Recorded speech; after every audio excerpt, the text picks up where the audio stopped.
presencia, la presentación del libro El Che Ministro, testimonio de un colaborador, publicado por la editorial Inti. A mí me pidieron que comentara el libro, pero yo quiero ser bastante escueto por lo siguiente. El autor, colaborador del Che durante 6 años, es Tirso. Entonces yo creo que es una oportunidad bastante única para que ustedes puedan literalmente bombardearlo a preguntas sobre el Che, porque es una de las personas más cercanas, lo conoció bastante bien, trabajó con el Che constructor del socialismo. El Che, cuando triunfa la revolución, se vuelve un ministro de industria, y seguramente todos hemos escuchado que si el hombre nuevo, que si el trabajo voluntario, que todo eso, Tirso fue parte de eso. Todo eso es un todo coherente, ¿ya? Que lo puede explicar bastante bien, que está acá en el libro también. De modo que yo voy a referirme a 2 o 3 cositas nada más. Primero, la estructura del libro, es género testimonial, escrito en primera persona, desde cuando Tirso conoce al Che, que yo creo que se va a referir, y sería importante porque me parece a mí que bastante ilustra muy bien, sobre todo para nuestros procesos progresistas, la visión del Che respecto al resto, incluso los que no eran militantes, ¿no? A veces uno peca de sectario y decir, no, este no es militante, o este no, o ABC, y vamos excluyendo, y el Che tenía otra concepción, un poco que la revolución hay que sumar y no restar. Y revolucionario que está de acuerdo con la idea de la revolución, más allá de cualquier credo, de cualquier práctica. Entonces la idea era sumar. Después voy a contar su testimonio, Tirso, porque me agrada bastante cómo llega a trabajar con el Che. Y quizás, como dice también en el prólogo Frei Beto, muchos sabemos, y hay películas del Che guerrillero, del guerrillero heroico, del Che por América Latina, del Che en motocicleta, de todo ese Che de su vida y su infancia en Argentina, pero poco sabemos en general, no solo del Che, sino que de la Revolución Cubana. Cuando la Revolución Cubana dice, nos vamos a volver, el 61 dice, esta es la revolución de los humildes, por los humildes y para los humildes, y esta revolución es socialista. Bueno, ¿cómo se construyó el socialismo? ¿Qué significa decir, ya, desde ahora somos socialistas? Se nacionaliza una fábrica. ¿Cómo empieza a operar la fábrica? ¿Cómo se hace en un país donde el 40% de los técnicos y los profesionales se van? Donde los que asaltan el poder muchas veces eran adolescentes que no llegaban a 3er o 4º grado de primaria, y se tienen que hacer cargo de fábricas, de industrias, con un bloqueo, con agresiones externas, con invasiones, con la crisis de los misiles al borde de una guerra nuclear. Bueno, ¿cómo se construye el socialismo en Cuba? ¿Cómo hacen los trabajadores para ir al trabajo? ¿Marcan, no marcan? Cuando se dice una empresa de los trabajadores, se socializaron los medios de producción. Bueno, ¿cómo es de los trabajadores? ¿Qué significa eso? ¿Tienen participación en el plan? ¿Opinan? ¿Controlan la producción? ¿No la controlan? Yo creo que muchas veces estamos cortos en la experiencia diaria, ¿no? Se habla de reforma agraria en Cuba. Bueno, se expropia el terreno. ¿Cómo se organiza la producción agrícola? Al Che le tocó entonces hacerse cargo nada más ni nada menos que de industrializar Cuba, una isla, la primera revolución del hemisferio occidental, la primera revolución socialista del hemisferio occidental, bloqueada rápidamente, que había sido una semicolonia norteamericana, a la cual le quitan todos los repuestos de todas las máquinas rápidamente, que, como dice el Che, como muchos países que se liberan, se ve de la noche a la mañana con un bloqueo, con agresiones, con fuga de cerebro, con un desfase tecnológico de conocimientos. ¿Ya? Todo eso está aquí en 13 capítulos, donde el Che día y noche se dedicó como ministro. A veces tenemos la visión un poco de los ministros burócratas. Bueno, ¿cómo era él? A veces tenemos la imagen de un Che duro, un Che... Bueno, ¿cómo era eso? ¿Era chistoso, no era chistoso? cómo era con sus colaboradores, contaba chistes o no, iba o no a su casa, tenía 4 hijos, por qué hacía los trabajos voluntarios el domingo, que no es casual, dicho sea de paso, esta foto. El Che un día domingo, con las manos literalmente en los ladrillos construyendo una escuela, que es la Escuela Unión Latinoamericana, ¿no? O la de Vietnam. No, esta es una casa para los trabajadores en un área de la construcción. Ah, ya. Es una casa para trabajadores. Entonces, es el Che trabajando, fíjense, el ministro a cargo de la industrialización del país, trabajando, poniendo ahí ladrillo y todo tipo de cosas. Y como me dice Tirso, no era para la foto, no era que llevaba un fotógrafo y oye, voy a trabajar, sácame la foto y después me voy. No, él trabajaba. Entonces, que nos cuesta a veces creer, ¿no? Porque no nos imaginamos a nuestros ministros a veces en ese tipo de cosas en muchos países. Pero bueno, yo agradecer la presencia de Tirso, de Carlota, de todos los compañeros que han hecho posible esta actividad. Y dar la palabra a Tirso para que comente su propio libro y invitarles a interiorizarse en este Che constructor, ¿ya?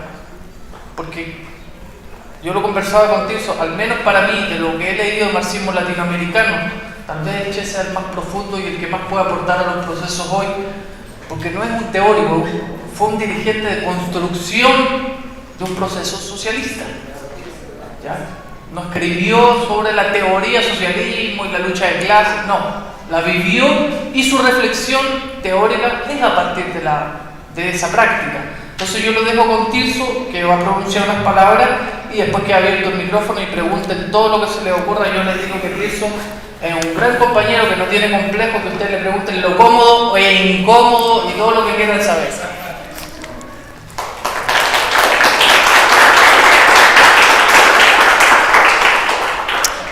Estimados amigos y compañeros, escuchan bien porque a veces yo soy un poco ronco, me escuchan. Bueno, quiero agradecer en primer lugar a la editora INTI, al esfuerzo enorme que ha hecho Javier, el compañero Boris allá atrás, por hacer posible este libro. Este libro que es la primera edición boliviana. Este tiene ya ediciones en español, en portugués, en catalán. Y tengo la doble emoción hoy, en primer lugar, de estar en el medio de un grandísimo homenaje al Che en el 55 aniversario de su muerte y en lugares cercanos a donde perdiera la vida. Y otra emoción en poder presentarles a ustedes este libro, donde yo trato de presentarles a un Che para que lo sientan más cerca. Yo leí muchos libros sobre Che, muchas biografías, algunas muy buenas, otras buenas, otras regulares y otras despreciables. Pero todas ellas, inclusive las muy buenas, por ejemplo la de Paco Ignacio Taibo, el mexicano, me encantó, pero no habla del Che como constructor, ninguno. Yo veía que en todos esos libros era el Che en la Sierra Maestra, era el Che en los Andes, era la familia del Che, era el Che en la Sierra Maestra, y de repente el Che otra vez en el Congo y su muerte en Bolivia. Y faltaba la visión muy importante del Che como constructor de la sociedad socialista. Permítame hacer una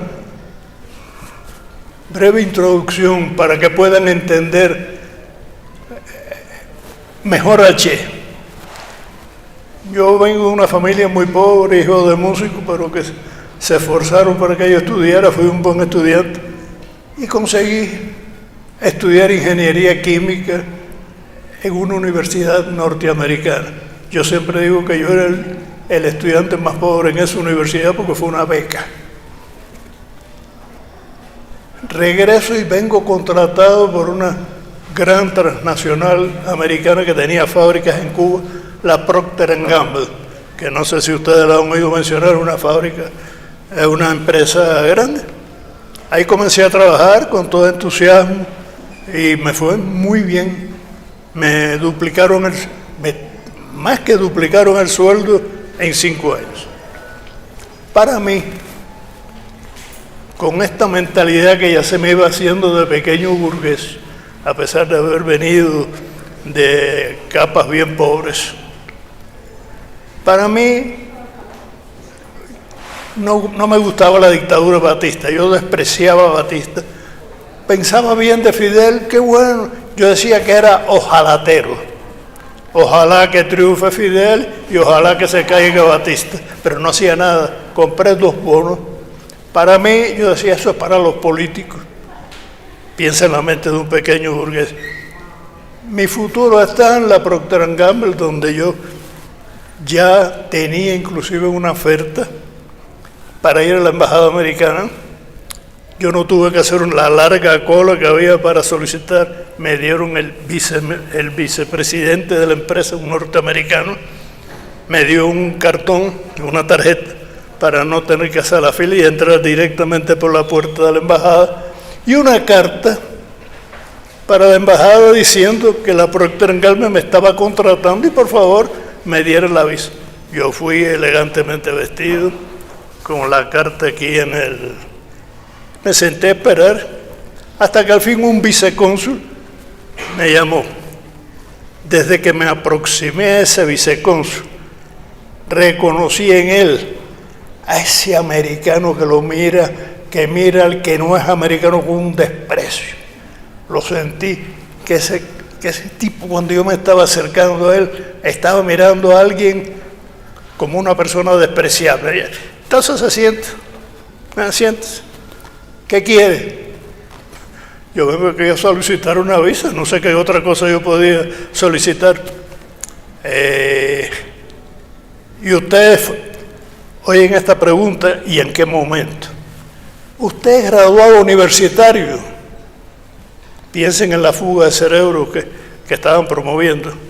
Le digo, claro, mire, le mostré mi anillo de graduación. Dice, eso no es prueba suficiente.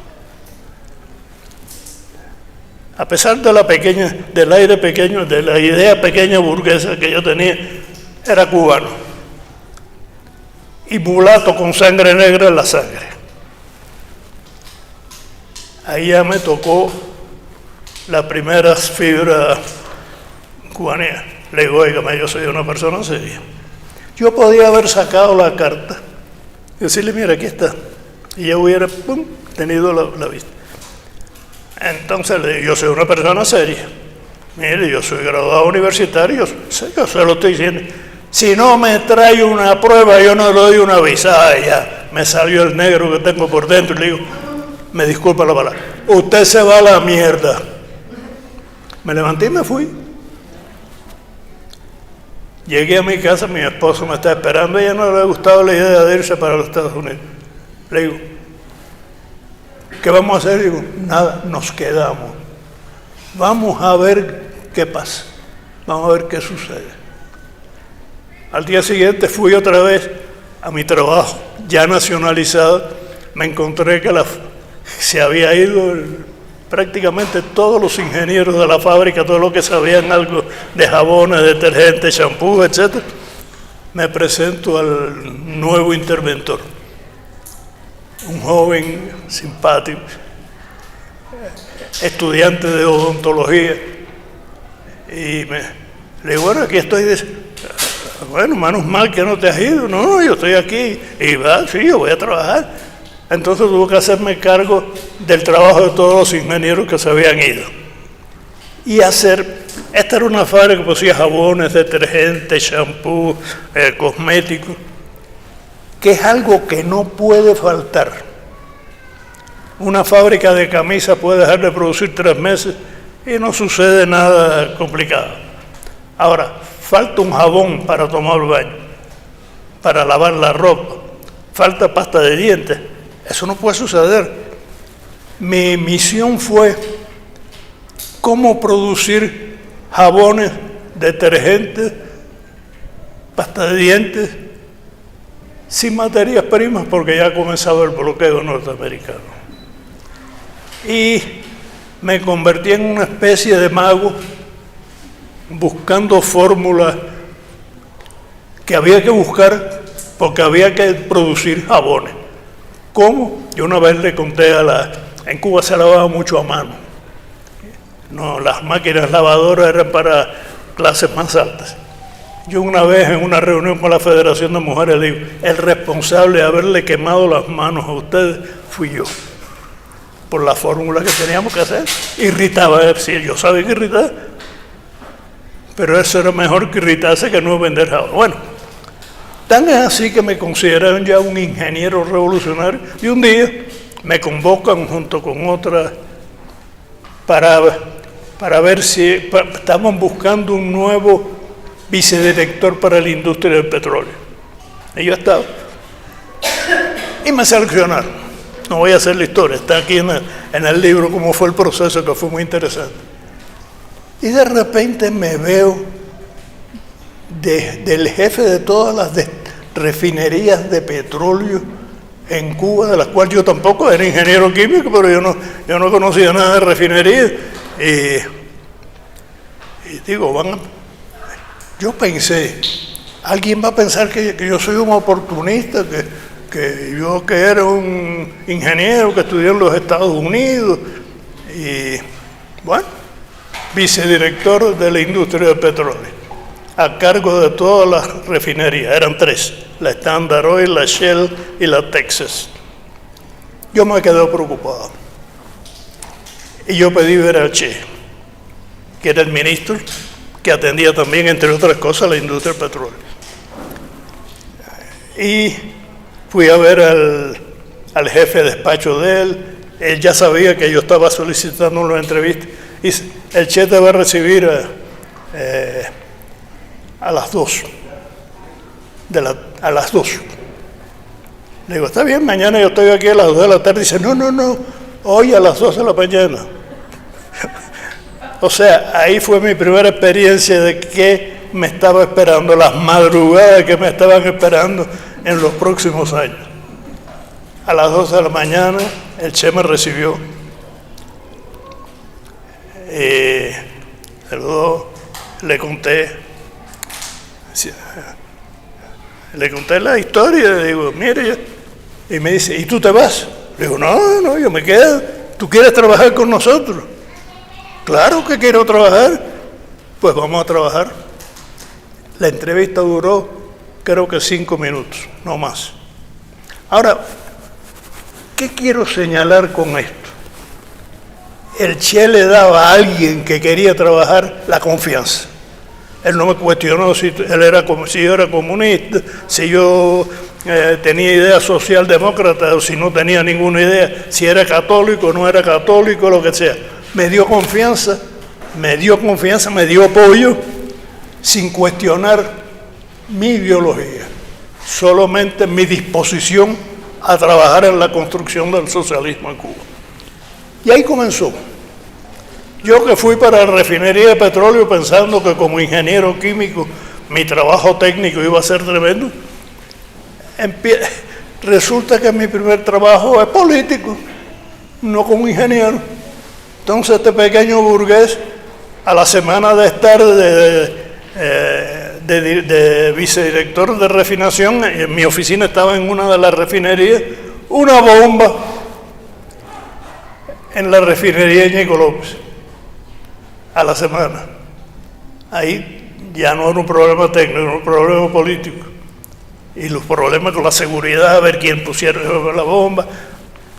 Al mes, un barco pirata entró en la bahía de Santiago de Cuba y le entró con una ametralladora 50 tiros a la refinería de Santiago de Cuba. La refinería en fuego. Ahí me fui en un avión de las Fuerzas Aéreas para ver esto. Y un mes después, Playa de Girón, Bahía de Puerto. Mi misión distribuir el combustible para las tropas. Yo me pasé 72 horas sentado al lado de un teléfono en combinación con un punto central en el Estado Mayor y con señas, contraseñas, etcétera, porque si no podía originarse un caos, todo el mundo pidiendo, no, funcionó también. Qué bueno. Cuando terminó todo eso, ya había recibido mi baño de revolución. Ya yo sabía lo que era ser revolucionario, porque estaba en el medio del fuego revolucionario. Comprendí quién era el enemigo, que estaba a 90 millas. Comprendí quién eran los que ayudaban, que fueron algunos que estaban dentro de la refinería, que eran agentes de la CIA. O sea, comprendí quién era el enemigo, cómo actuaba el enemigo y por qué había que oponerse al enemigo, porque era la vida de nuestro pueblo. Y llegué a otra conclusión. Antes yo trabajaba para la Procter & Gamble. Ahora trabajo para el pueblo de Cuba.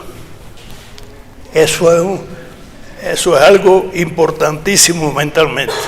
No es lo mismo ser un funcionario de una gran empresa que ser un funcionario que dedica sus esfuerzos a la vida del pueblo cubano, a la vida del pueblo donde uno nació.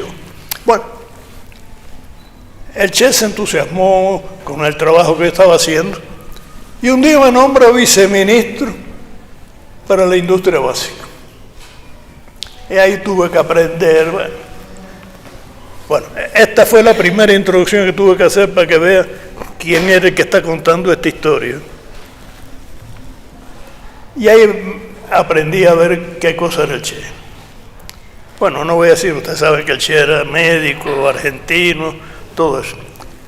Yo creo que la imagen del Che, inclusive es bueno conocer esta imagen de él como constructor del socialismo, porque eso ya permite dar una visión muy completa de esta enorme figura. Y digo enorme porque realmente lo es. Era un hombre de pensamiento muy profundo, que lo utilizaba tanto para su pensamiento político e ideológico como para dirigir la industria, porque él era un ministro actuante, no era que esperaba informes, él era de los que iba a la fábrica, también se interesaba, etc. O sea, era un ministro muy actuante, que no tenía horas. Era el primero en llegar al ministerio y el último en salir, con un esfuerzo extraordinario. Era el hombre que, además de eso, exigía el cumplimiento. Él era muy exigente.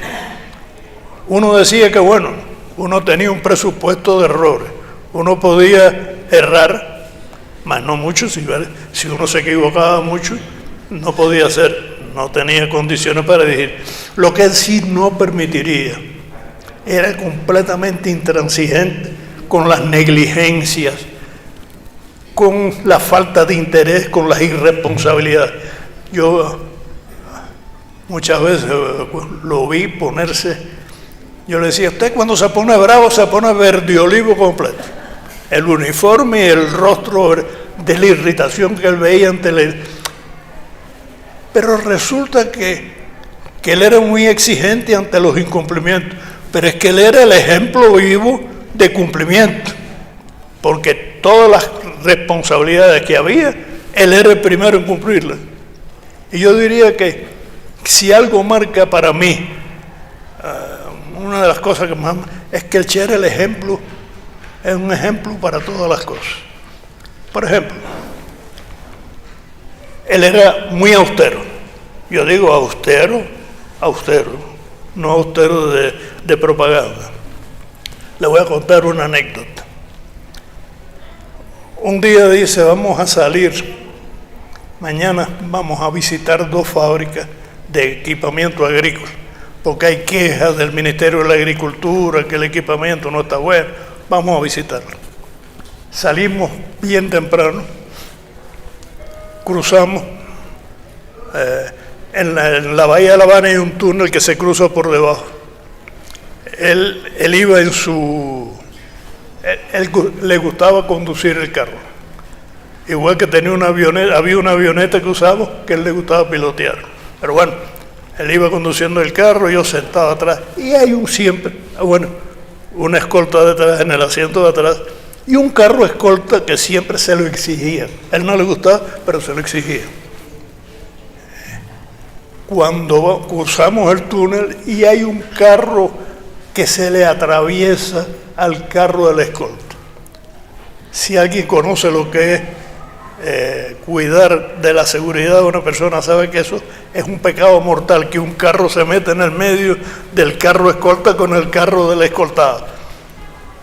Y bueno, salimos, yo le tuve que dar los 10 centavos porque nunca andaba con un centavo para pagar los 10 centavos que se pagaban a la salida del túnel. Y el carro de la escolta, preocupadísimo, salió y para unirse rápidamente al Che, entra por Abonados, que ahí no se pagaba. El Che lo ve por el espejo retrovisor, paró, salió del carro y dice: den marcha atrás y entren y paguen los 10 centavos. Son 10 centavos, no era 100 pesos, 10 centavos.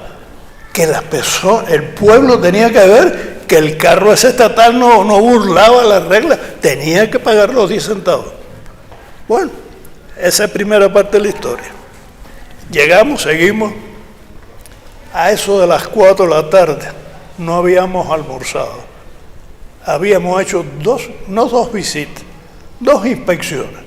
En cada fábrica preguntando los problemas, hablando con los trabajadores directamente, qué problema había, ¿verdad?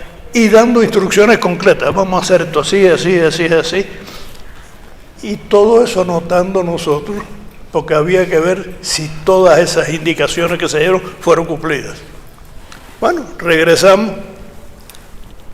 Yo tenía un hambre enorme y él debía tenerla también. Dice: bueno, vamos a almorzar. Nosotros había un salón pequeño donde él y los viceministros almorzábamos. No era por ningún privilegio, comíamos la misma comida del ministerio. Pero teníamos ese lugar para poder tener facilidad a cualquier hora. Nosotros no teníamos horario para ir al comedor, etc.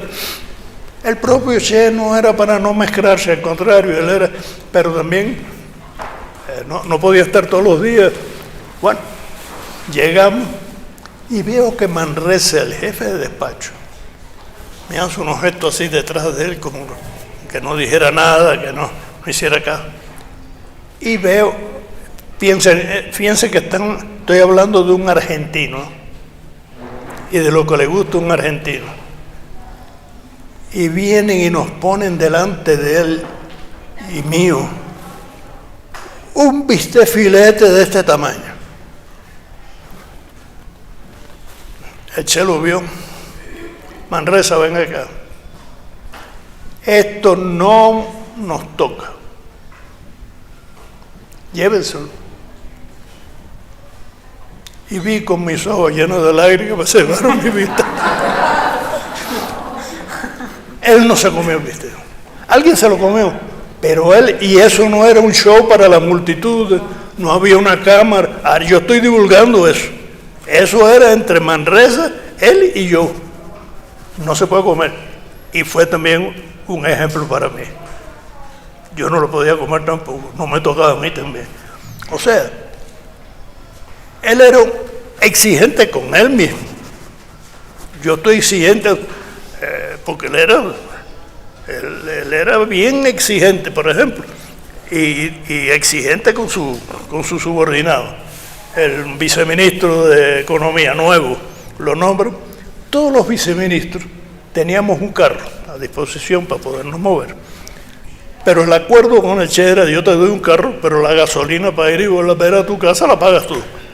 Ahora, la gasolina que utilices para ir a cuestiones de trabajo, para salir a provincia, la paga el ministerio.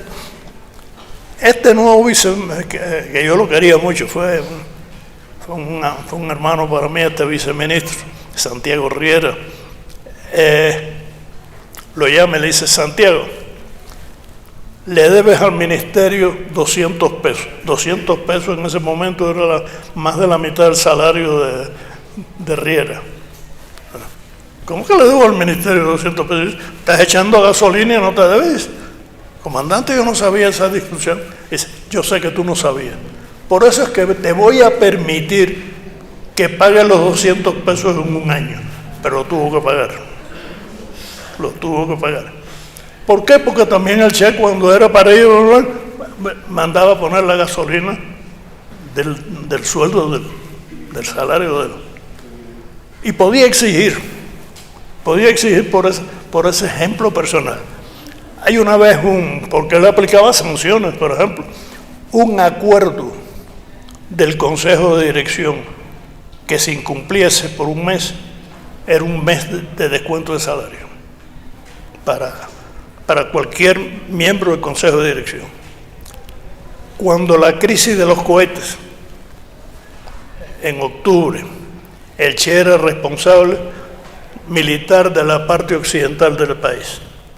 Bueno, estuvimos varios días en la ansiedad que si va a haber la bomba atómica o no va a haber. En fin, bueno, pasó. El Che ya regresaba de su función como militar y convocó un consejo de dirección ese mismo día que él regresaba. Ese día tocaba el chequeo de las visitas de inspección que todos los miembros del Consejo de Dirección tenían que hacer a una fábrica. Estoy diciendo no visita, inspección, que era de ver los problemas, de conversar con el director, de conversar con los trabajadores, de ver los problemas en materias primas, ir al almacén y ver si los tornillos de este tamaño que están en la caja esta coinciden con los tornillos que están marcados en la tarjeta. Todo eso, o sea, era una visita y que además sobre la cual había que hacer un informe, que había que seguir el cumplimiento de los acuerdos. Y resulta que anteriormente Riera, a un otro compañero viceministro, se le había olvidado, no por vagancia, visitar la fábrica que le correspondía. Él habló conmigo, le digo, habla con el Che, explícale que tú no es que estabas bobeando, no se te olvidó, realmente tú tenías mucho trabajo. ¿Qué tú dices? Acuérdate de la crisis de los cohetes. Bueno, ¿qué pasó en la crisis de los cohetes? Llegamos y ese era el día de chequear las visitas a fábrica. Y el secretario del Consejo de Dirección fue llamando y todos nosotros entregando el informe. Cuando termina dice, Che, ¿y tú no me mencionaste a mí? No, tú estabas en la guerra. Y dice, no. Yo tenía que visitar la fábrica de lápices Mítico, una fábrica de lápices en el sur de La Habana, en Baracoa. Cuando yo vine de Pinal del Río para acá, fui a Batabanó, visité la fábrica y aquí les traigo el informe. Me disculpa que no está mecanografiado. Porque Yebre, cuando le dije habla con el Che, dice, ¿qué tú dices? Hablar con el Che, acuérdate. O sea, el ejemplo. Pero él era exigente consigo mismo. Él hubiera tenido motivos y todo el mundo entenderíamos que él estaba en la guerra, que él estaba defendiendo la parte occidental del país, todo el mundo hubiera entendido. De ir a visitar una fábrica de lápices. Él fue. Por eso había que cumplir. Yo digo que eso del ejemplo personal, en todo sentido, es algo que marca su exigencia, la exigencia, por ejemplo, en el uso adecuado de la contabilidad, de los controles de inventarios, etc. Y otra cuestión, de pensar estratégicamente y condicionar las acciones diarias dentro de esa visión de largo alcance. O sea, no improvisar, bueno, si había que improvisar, pero siempre teniendo delante una visión de algo que se quisiera alcanzar. Y eso era una forma de actuar de él. O sea, todo lo que discutía mucho, discusión colectiva. Ahí en la discusión colectiva con él se discutía, como decimos en Cuba, calzón quitado. Porque él era favorable, él estimulaba la crítica y la autocrítica. Es más, él nunca admitía, por ejemplo, yo no recuerdo nunca haber ido al Che con un proyecto que no hubiera sido objeto de una discusión dura. ¿Por qué? Porque ahí, ese en primer lugar, esa era una forma de evaluar. Sí, porque él siempre decía, no, yo no estoy de acuerdo con eso. Si uno decía, comandante, está bien, no le gustó, ahí yo perdía todo crédito. Hasta me podía sustituir, porque si alguien me presenta una propuesta, tiene que estudiarla bien y tiene que ser capaz de defenderla. Pues entonces se producía, nunca recuerdo que él me hubiera dicho estoy de acuerdo. Empezábamos a discutir y discutía bien, no era tramposo discutiendo. ¿Qué resultó de aquello? Que a veces él tenía razón, otras veces la tenía yo y él admitía, y otras veces la verdad estaba en el medio y salió una solución mejor. Pero ese del uso de la crítica y la autocrítica era algo que él estimulaba, lo estimulaba, y eso es una herramienta importantísima desde el punto de vista no solamente ideológico, sino desde el punto de vista de la formación de personal dirigente responsable para dirigir la construcción de la sociedad socialista en el desarrollo industrial. Por otra parte, había algo que mencionó Javier. Triunfa la revolución, se va el 75% de los ingenieros del país, los de primera y segunda línea. Y el 25% que se quedó, que nos quedamos,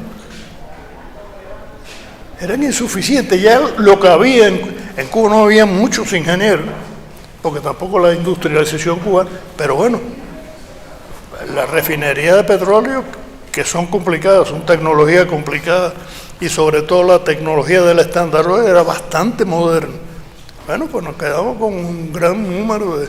Pero eso no solamente eran los ingenieros, se fueron obreros calificados, se fueron técnicos medios,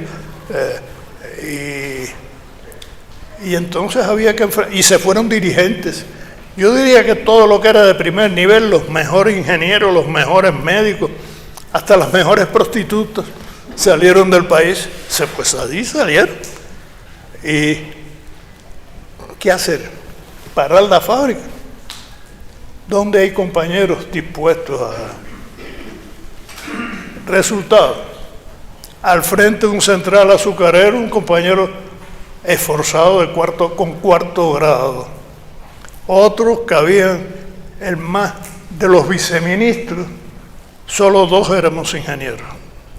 Los otros viceministros no eran. Directores de empresas, creo que 1 o 2 eran universitarios, y eran 30 y tantas empresas. Gente con enseñanza primaria, sexto grado, era ya un avance. Tan es así que el Che abre un movimiento de estudiar. O sea, la alfabetización es muy buena, pero insuficiente. Si uno sabe leer y escribir, tiene que empezar otra vez por pasar el primer grado, el segundo grado, porque si no, con saber el alfabeto no es suficiente. Entonces, en todas las fábricas, escuelas para aquellos que no tenían, no habían alcanzado escuelas, eso todo en coordinación con el Ministerio de Educación, que a veces se ponía bravo, pero es que el Che no quería que se le fueran las cosas de la mano. Decir, no, esto es responsabilidad. Yo tengo que formar a mi gente, y mis trabajadores van a estudiar. Quienes necesitan escuelas en toda la fábrica. Pero para los que tenían primaria, estudiar los procesos tecnológicos de su fábrica para profundidad, conocer los procesos físicos, químicos, etcétera, que pudieran entenderlo. Y los que éramos universitarios, pues a superarnos más. Yo me puse a estudiar matemática avanzada con el Che, que, como ejemplo, el Che insistía en el avance, en la utilización adecuada de la contabilidad. El Che estudió contabilidad. Y como él pensaba que el futuro estaba en la automatización, en la computación, estoy hablando de los años 60, donde en Cuba no se sabía lo que era un computador, no se sabía lo que era, pero decía la matemática, hay que estudiar matemática. El Che comenzó estudiando un proceso de matemática avanzada que yo como ingeniero no había dado, y yo participé junto al Che en un curso de matemática avanzada. Y un día, ya en el año 65, ya casi sin saber que era el final, un día llegamos al consejo de dirección y nos encontramos delante de cada uno un librito de programación lineal, algo que es necesario como elemento para optimizar, etcétera, pero que para hacer eso se requiere el uso de computador. Hacer programación lineal a mano era algo complicado. Al obligarnos a estudiar eso, uno veía que tratar de resolver los problemas de programación lineal a mano era una tarea gigantesca, pero eso con computación, o sea, uno entender eso. Bueno, y vamos a comenzar, o sea, todos los lunes, 1 hora antes, consejo de dirección a las 8, a las 7 de la mañana, vamos a pasar a tener aulas de este consejo. Muy bien. ¿Quién será el profesor? Dice el Che, yo. Él se preparó para ser nuestro profesor. El ejemplo por delante, el ejemplo por delante, la superación por delante, el Che por delante.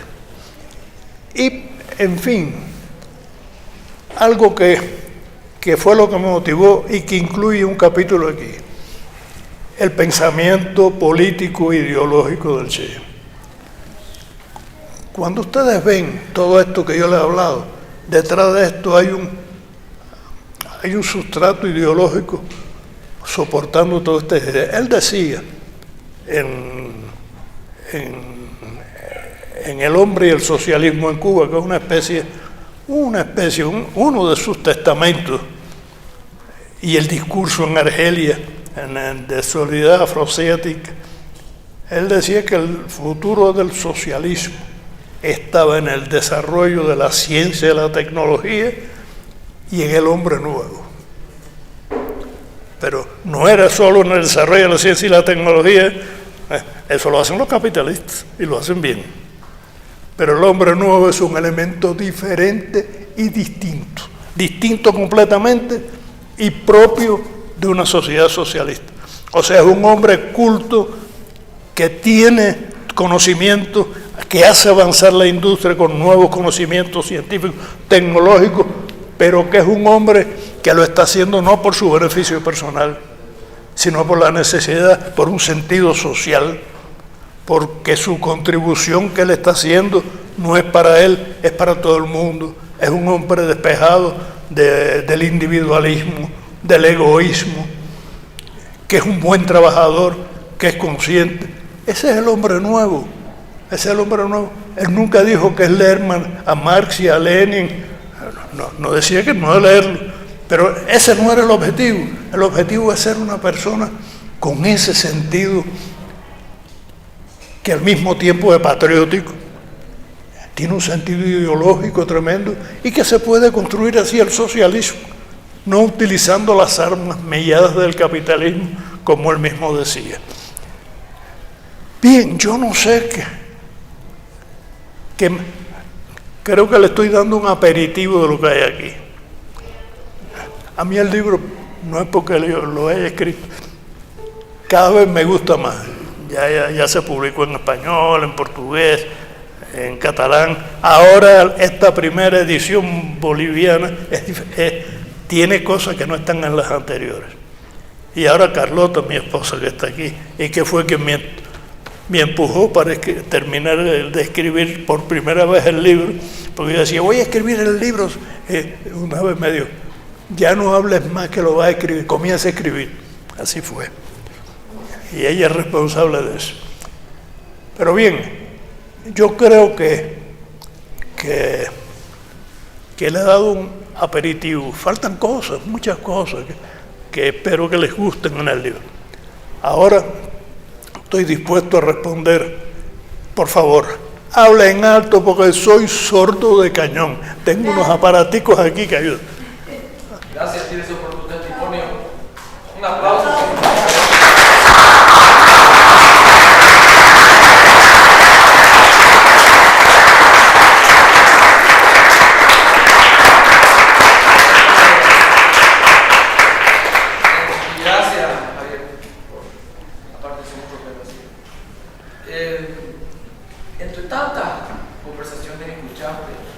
Entre tantas conversaciones que escuchaste del Che, entre todas las actividades que hacían, cuando almorzaban, cuando compartían ustedes en el ministerio, ¿escuchaste algo de lo que él soñaba hacer en su empresa latinoamericana?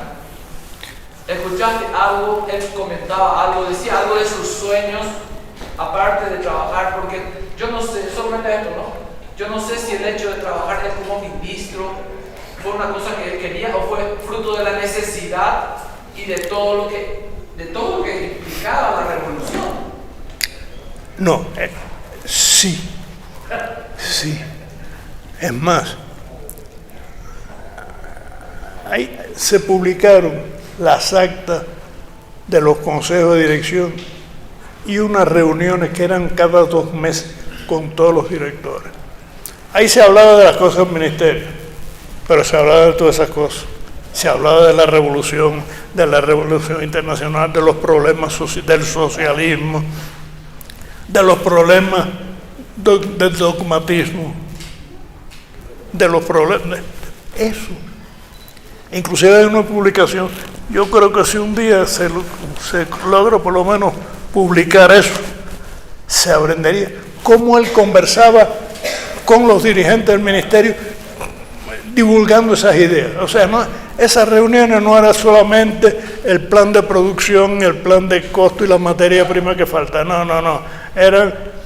Ahí es donde él, como gran educador que era, hablaba de los problemas, de lo que presentaba. Yo por eso... hay gente que dice que el Che se fue de Cuba disgustado con Fidel. Yo les aseguro que no fue así. Inclusive, porque varias veces yo le oí decir al Che, en reuniones, no en un almuerzo, ni conversando particularmente conmigo, yo no voy a morir como un burócrata, yo voy a morir peleando en una montaña. Y así fue.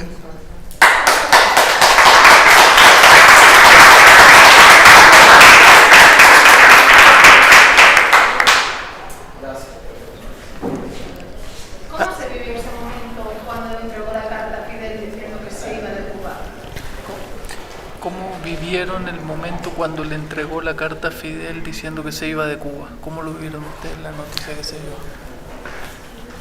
Yo me enteré de la carta cuando Fidel la leyó en público. Nosotros, cuando el Che se fue, los que trabajamos con él no sabíamos dónde estaba. Eso me costó a mí unas nalgadas. Por lo siguiente, yo tengo que ir a Chile, ya el Che estaba desaparecido, está en una misión revolucionaria, es lo que se decía, y yo tengo que ir a Chile de jefe de la delegación a una reunión del avance de la ciencia y la tecnología de la UNESCO, cuando eso era viceministro para el desarrollo tecnológico. Y viene una periodista, me fue a visitar a la habitación del hotel, y me hace una entrevista sobre Cuba y yo ampliamente le respondí sobre Cuba. Bueno, la acompañé a la puerta de la habitación y en la puerta, inocente, me coge de sorpresa. Me dice, ¿y el Che dónde está? Y yo tontamente le digo, bueno, solo 2 o 3 personas en Cuba saben dónde él está. Al día siguiente el periódico El Siglo, una página completa con mi fotografía. Primero, estén en Santiago de Chile, viceministro del Che. Y un titular grande. Solo 2 o 3 personas saben dónde está el Che. Yo me acuerdo, me acordé de palabras de él. Una vez yo fui a hablar era la inauguración de un curso. Yo pregunté si había periodistas. Me dijeron que no, porque yo quería hablar en una forma confidencial, hablar cosas, etc. Y resulta que había un periodista. Bueno, yo di mi descarga y al día siguiente, cuando voy a almorzar, me encuentro el Che leyendo el periódico también. Dice, ¿y tú hablaste toda esta mierda? Digo, comandante, yo hablé para esto, sí, yo dije todo eso, pero eso era importante, pero decirlo en esa forma, yo no sabía que un periodista dice, cuídate de los periodistas. Ahí me vino a la mente eso que él me había previsto con aquella periodista del periódico El Siglo en Chile. No sé si eso respondió a la pregunta. Otra pregunta. Pero quizás decir que coincide lo que pregunta con la última vez que tuviste al Che, que él dijo que se estaba yendo, ¿no?, a trabajar. Sí. Un trabajo voluntario. Ah, oye, sí, claro que falta el trabajo voluntario. Aquí está, esa foto tiene lo bueno. O sea, el Che no es el ministro, no es la foto de un ministro sentado en su butacón cómodamente. Es el Che con la mano en la masa, el trabajo voluntario. Eso era todos los domingos, compañeros y compañeras. A las 7 de la mañana nos reuníamos. Fíjense que el sábado nos habíamos acostado tarde también, porque en el ministerio se trabajaba hasta las 2, las 3 de la mañana. Nos acostumbramos mucho, yo también me acostumbré a dormir 3-4 horas y sentirme feliz. Dormir la mañana, un domingo, no, domingo trabajo voluntario. Todo el mundo, el primero, muchas veces el Che bajó de su oficina para el camión, porque él no iba en el carro de la escolta. Alguna vez fue en el carro de la escolta porque parece que no había dormido. Pero entonces el Che se sentaba en el camión junto con los demás trabajadores y al trabajo voluntario, o a cortar caña, o a trabajar en una fábrica. Pero había que ir, e íbamos. Pero después del trabajo voluntario, como él también decíamos que él era de codo duro, no le gustaba que se gastase dinero, después del trabajo voluntario, los viceministros y algunos directores nos íbamos para nuestra casa a almorzar, para no gastar dinero de almuerzo en el ministerio, y teníamos que estar de vuelta a las 2 de la tarde para discutir las cifras de producción. Discusión que llevaba hasta siempre había algo que esperábamos. Cerca de las 9 de la noche, Aleida, la esposa, llamaba para preguntar si él iba a ir a comer. Cuando entraba Manresa, yo decía, ahí, la llamada Aleida. Entonces, mandante, le grababa bajito y nos esperando a ver qué él decía. Dile que sí. O sea, pero otra vez decía, dile que no. Y ahí nos quedamos hasta. O sea, ese era nuestro domingo. Y el lunes, ese era nuestro domingo, no. Cuando yo terminaba tenía que irme a mi casa a leerme el informe de la empresa que íbamos a discutir al día siguiente, que el Che la discutía página por página con todos los funcionarios de una empresa. Y todos nosotros teníamos que estar bien enterados porque teníamos también que dar opiniones sobre los distintos aspectos de uno que entraba en ese informe. En fin,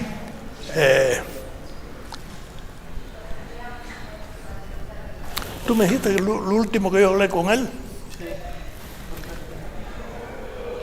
Bueno, yo no podía imaginarme que el Che se iba. El último día de trabajo del Che fue discutiendo con un grupo de especialistas soviéticos las inversiones para la ampliación de una siderúrgica, de la siderúrgica que hay en La Habana. Y él discutió eso como si al día siguiente él volvía al ministerio, que si era necesario una planta eléctrica o no, y por qué. Y discutió eso como si al día siguiente... entonces, bueno, yo estaba en esa reunión.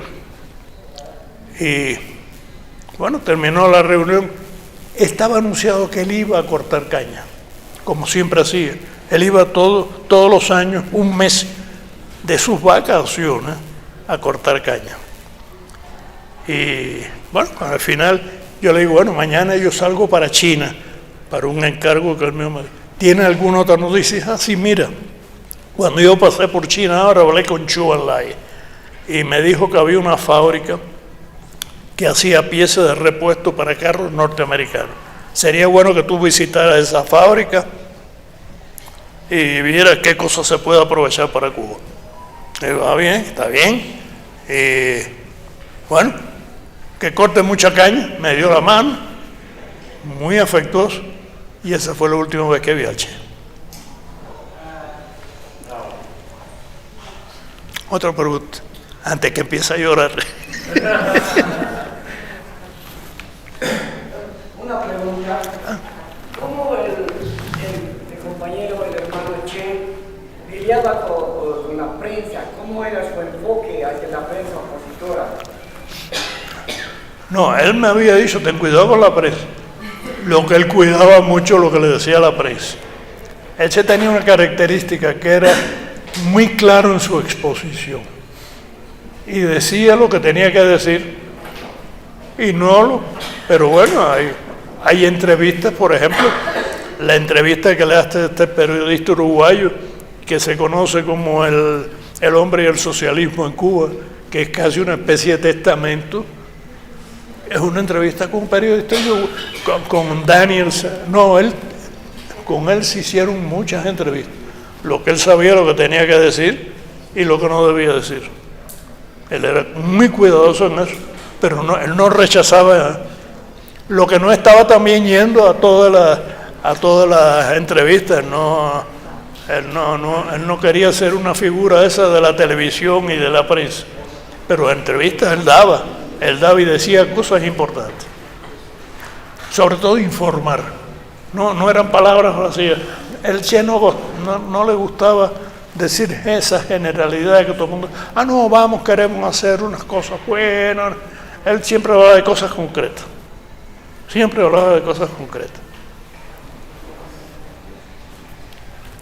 ¿Algo más? Quizás, bueno, hay dos actividades, hay una obra de teatro, después volvemos para un libro, tenemos que ir cerrando, entonces vamos a ver, no sé si una más. No, pero puede ser más, ¿no? Es que la organización tiene después otra... Ya. Sí. Ábremela. Buenas tardes, compañero. Y quería preguntar, ¿qué se puede rescatar de usted para combatir el burocratismo de muchos procesos latinoamericanos, ¿no? ¿Qué se puede rescatar de la experiencia administrativa y de gestión del Che contra el burocratismo que nos estamos viendo en los procesos latinoamericanos? Y lo otro, el Che cómo equilibraba entre el trabajo de ministro, el trabajo voluntario y la familia. ¿Cómo lidiar con los problemas del burocratismo siguiendo lo que el Che hablaba? Sí. Bueno, tú verás que aquí está. Él no era un manual, al contrario, él era antimanual, como era contra el manual de economía política de la Unión Soviética o el libro de filosofía marxista de Nikitin. Él no estaba. Pero yo creo que en el pensamiento y en la acción de él y en el ejemplo de él, porque en el ministerio se atacaba el burocratismo fuertemente. Él tiene un artículo que se llamaba así sobre el burocratismo, que él decía que el burocratismo en realidad depende de tres cosas. Primero, un funcionario que no tiene interés, o de un funcionario que no está capacitado, o de una organización que no permite que un hombre organizado pueda funcionar bien, y entonces esa organización requiere de planillas, de esto, de demora, etc. Y yo creo que ahí está el secreto y detrás de eso yo diría también la cuestión ideológica, porque con un pensamiento socialista el burocratismo está actuando en contra de ese pensamiento, de ser más eficiente. Porque ¿qué quiere decir socialismo? Los medios básicos en medios de producción, no solamente eso. Muchos países pueden intervenir los medios básicos y no ser un país socialista. Muchos se preguntan, ¿China es socialista? Yo no sé. Tiene un partido comunista, pero yo no sé si es. Porque cuando veo que hay millonarios y millonarios, y en los primeros resultados, en los primeros millonarios del mundo, en la revista Forbes, bueno, pero yo creo que todo eso tiene también un trasfondo ideológico. Un incompetente, un irresponsable, quiere decir que su conciencia política no está desarrollada. Y esa conciencia política es un deber de lo que él llamaba la vanguardia, porque cuando aquello no estaba todavía el Partido Comunista de Cuba, cuando el Che desaparece, cuando el Che se va, no existía el Partido Comunista todavía, se estaba formando. Y esa es la función del partido también, ayudar a crear una conciencia socialista. Y yo digo que la conciencia socialista no es mandar a estudiar a la gente a Marx y a Lenin, lo cual no quiere decir que no se haga, pero yo creo que lo primero, hay que ser un ejemplo de persona decente, de persona dedicada al esfuerzo, dedicada a la construcción del socialismo, no hablando necesariamente, porque había uno, el Che le llamaba, dice, hay marxistas de sobaco, que tienen el libro de Marx aquí y lo cargan a todas partes. Eso eran marxistas de sobaco, según el Che. Pero yo creo que esa cuestión está, y creo que todavía no en Cuba, para hablar claro, no sé si es parte de tu pregunta, en Cuba no hemos utilizado todavía muchas de las cosas que el Che hacía y decía. Falta por hacer eso. Yo creo que es una deuda que Cuba todavía tiene con el Che, a pesar de todo lo que se le quiere y se le respeta. ¿Responde eso a la pregunta?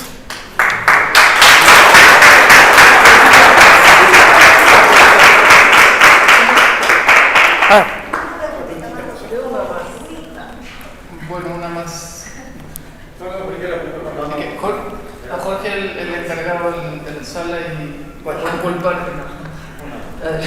Bueno, sí, una preguntita, dos preguntitas chiquititas. Una, ¿a dónde se encuentra usted en el momento que matan a Che Guevara acá en la higuera? Y después, para cerrar, ¿cuáles son esas cosas que usted comentaba recién, en el cual todavía los cubanos, que son un ejemplo para todos nosotros, todavía les falta realizar de cosas que decía el Che?